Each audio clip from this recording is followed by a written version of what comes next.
के CBSE school Chikodi.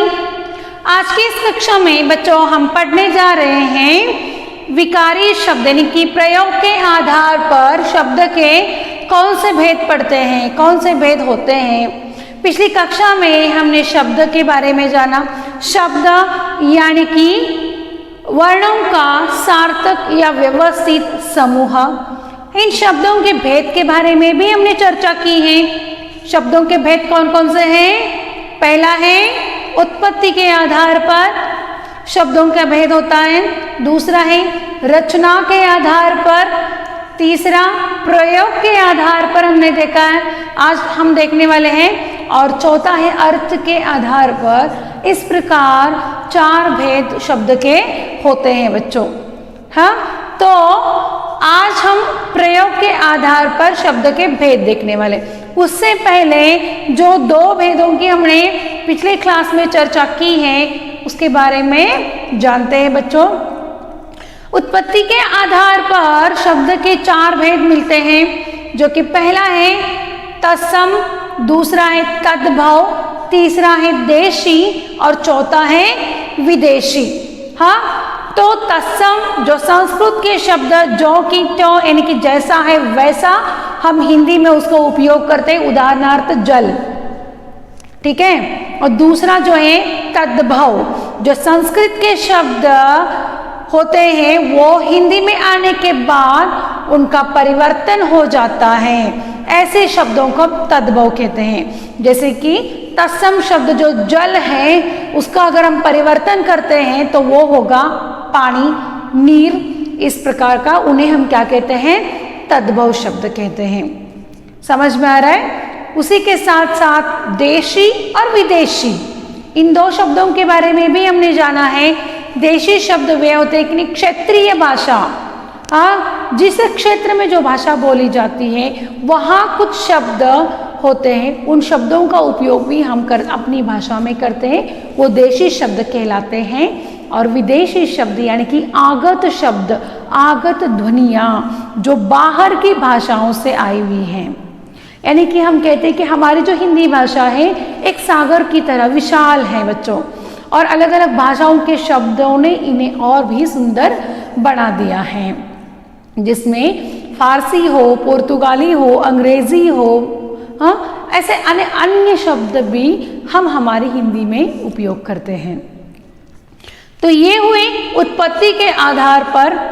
और हमने देखा कि रचना के आधार पर भी शब्द के 3 भेद होते हैं। एक रूढ़, दूसरा है यौगिक और तीसरा है योग रूढ़। रूढ़ वे कहलाते हैं बच्चों जो परंपरागत हमारे ये शब्द आए हुए होते हैं, जो आज भी प्रचलित हैं। यौगिक वे उन्हें कहते हैं जो 2 शब्द भिन्न अर्थ के होते हैं, लेकिन उन्हें जब हम मिलाते हैं वो कैसे बन जाते हैं, उनका एक अर्थ अलग ही निकल आता है, उन्हें यौगिक कहते हैं। जैसे कि पुस्तक का अर्थ होता है किताब, आलय का अर्थ होता है घर, यानी कि किताबों का घर, जिसे हमने नाम दिया पुस्तकालय, है ना। तो ये यौगिक शब्द कहलाते हैं बच्चों। तीसरा जो प्रकार है वो है योग रूढ़। तीसरा प्रकार कौन सा है? योग रूढ़। हाँ, अब ये योग रूढ़ कौन से शब्द होते हैं? ये तो यौगिक ही कहलाते हैं, लेकिन इनसे एक अलग ही विशेष अर्थ निकलता है, इन्हें हम योग रूढ़। जैसे कि हम कहते हैं कि हिमालय, हिम प्लस आलय अगर हम करते हैं, हिम यानी कि बर्फ, बर्फ जहाँ होता है वो हिमालय, जिसे हम पर्वत का एक विशेष रूप से नाम है उसको हिमालय, जहाँ पर हमेशा बर्फ गिरता है। उसी के साथ साथ दशानन, जिनका विशेष रूप से हम नाम है, विशेष रूप से हम जिन्हें देखते हैं उनका नाम है दशानन, जो कि रावण के रूप से उन्हें विशेष रूप से देखा जाता है। तो ये ऐसे जो शब्द होते हैं ये हैं योग रूढ़। जैसे कि हम गणेश जी को लंबोदर कहते हैं, जिनका उदर लंबा है, उदर यानी कि पेट, हाँ, लंबा, उनकी जो नाक है वो उनका जो पेट है वो जो बड़ा है उनको लंबोदर कहते हैं। हाँ, तो इस प्रकार से एक विशेष अर्थ वहाँ से निकलता है, तो वो शब्द योग रूढ़ कहलाते हैं। तो बच्चों आज की इस कक्षा में हम पढ़ने जा रहे हैं प्रयोग के आधार पर शब्द के भेद। कौन से पढ़ने वाले हम? प्रयोग के आधार पर।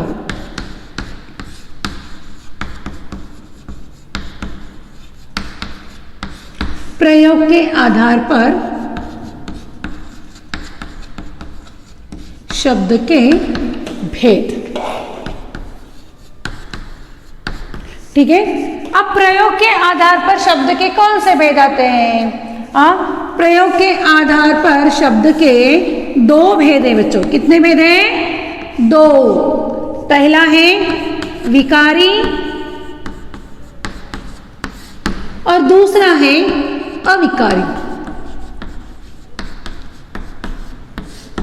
ठीक है, इन प्रयोग के आधार पर यानी कि व्याकरणिक दृष्टया हम क्या करते हैं, यहाँ पर विकारी और अविकारी इन दो शब्दों के भेद लेते हैं। व्याकरण की दृष्टि से अगर हम देखते हैं तो विकारी और अविकारी इन दो शब्दों के बारे में हम यहाँ पर जानते हैं। ये प्रयोग के आधार पर यानी कि व्याकरण के आधार पर इनका प्रकार यानी कि भेद किया जाता है। ठीक है, अब विकारी क्या होता है और अविकारी क्या होता है? विकार का अर्थ ही होता है बच्चों परिवर्तन।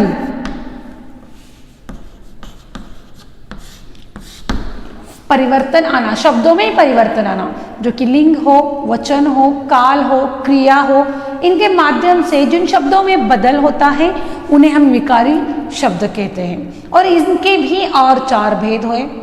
उसी के साथ साथ अविकारी, जिन शब्दों में बदल नहीं होता वो शब्द अविकारी कहलाते हैं और इसके भी चार भेद हैं। अब कौन कौन से वो देखते हैं। तो चलिए बच्चों, अब यहाँ पर हम सबसे पहले देखते हैं कि नोट्स बनाते हैं बच्चों हम यहाँ पर।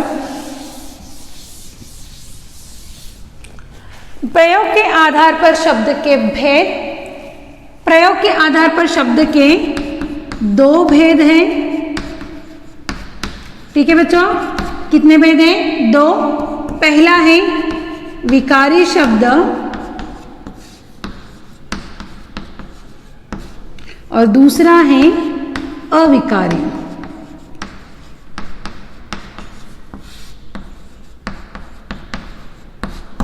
ठीक है बच्चों, अब यहाँ पर देखिए, पहला अविकारी शब्द, दूसरा अविकारी। अब एक एक कर हम यहाँ पर देखते हैं।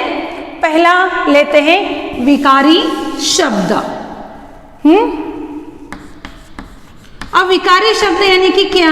मैंने अभी बोला आपको कि विकारी यानी कि विकार उत्पन्न करना, यानी कि परिवर्तन होना, शब्दों में परिवर्तन होना। अब विकारी शब्द की परिभाषा हम किस प्रकार से करेंगे? जिन शब्दों में, देखिए यहाँ पर, जिन शब्दों में लिंग, वचन, काल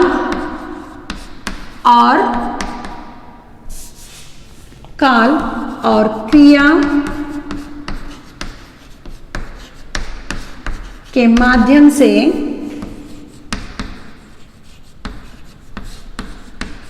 बदल होता है,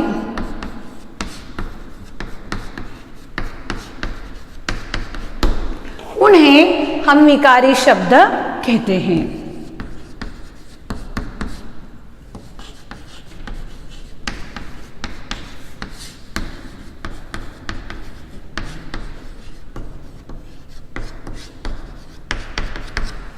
क्या कहते हैं? हम विकारी शब्द कहते हैं।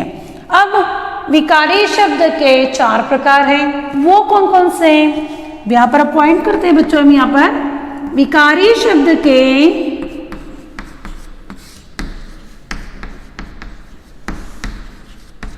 चार भेद हैं। कितने भेद हैं? चार भेद हैं। कौन कौन से हैं? पहला है संज्ञा। पढ़ा है ना आपने बच्चों? विकारी शब्द का पहला भेद है संज्ञा। दूसरा है सर्वनाम। तीसरा है विशेषण और चौथा है क्रिया। संज्ञा, सर्वनाम, विशेषण और क्रिया, इन चार प्रकार, ये जो चार प्रकार है ये विकारी शब्द के प्रकार माने जाते हैं बच्चों। अब इन चारों में लिंग, वचन और काल के अनुसार किस प्रकार बदल होता है? हाँ, लिंग, वचन, काल, क्रिया के अनुसार किस प्रकार से बदल होता है बच्चों? संज्ञा शब्द लीजिए आप यहाँ पर, मैं एक जातिवाचक संज्ञा यानी कि लड़की, ऐसा एक उदाहरण लेती हूँ यहाँ पर। देखिए, जो लड़की है, अगर हम इनका लिंग बदल करें तो यहाँ पर क्या हो जाएगा? लड़का। हाँ, लड़की का लिंग में परिवर्तन करेंगे यानी कि लिंग बदल करेंगे तो वो लड़का हो जाएगा। वही हम इस लड़की का हम अगर वचन परिवर्तन करते हैं, देखिए वचन परिवर्तन करते हैं तो लड़की का क्या हो जाएगा बच्चों? लड़कियां। क्या हो जाएगा? लड़कियां। ठीक है। अब इस प्रकार से काल के अनुसार, क्रिया के अनुसार भी विकारी शब्दों में बदल होता है। साथ ही साथ सर्वनाम में, विशेषण में, क्रिया में भी क्या होता है?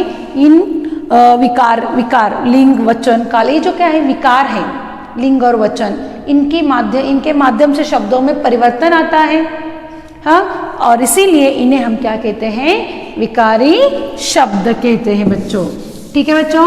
अब दूसरा प्रकार है अविकारी। दूसरा प्रकार कौन सा है बच्चों? अविकारी शब्द। अविकारी शब्द किसे कहते हैं? जिन शब्दों में परिवर्तन नहीं आता उनको हम क्या कहते हैं? अविकारी शब्द कहते हैं। दूसरा भेद जो है अविकारी, अविकारी शब्द किन्हें कहते हैं हम? जिन शब्दों में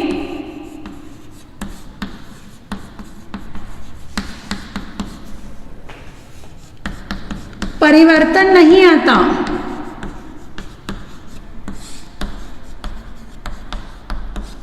नहीं होता, उन्हें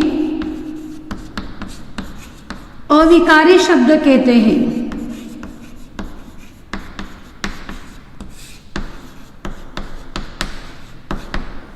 अविकारी शब्द कहते हैं। अब अविकारी शब्द के कितने प्रकार है बच्चों? 4। ठीक है। अविकारी शब्दों के 4 भेद हैं। ठीक है। अब देखिए, पहला भेद जो है वो है क्रिया विशेषण।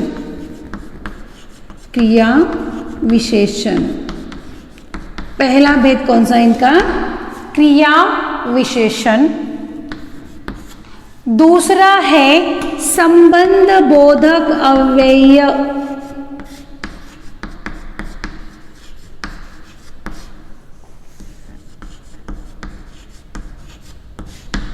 तीसरा है समुच्चय बोधक अव्यय।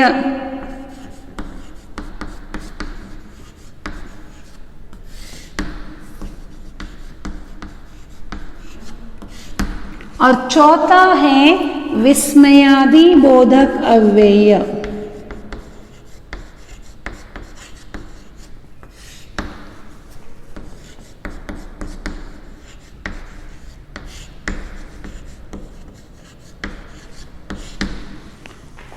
ये है अविकारी शब्दों के 4 प्रकार। इन चारों शब्दों में ना ही लिंग के ना ही वचन के माध्यम से परिवर्तन होता है। वो जो शब्द है वाक्य में जैसा है वैसा ही रहता है। जैसे कि अभी,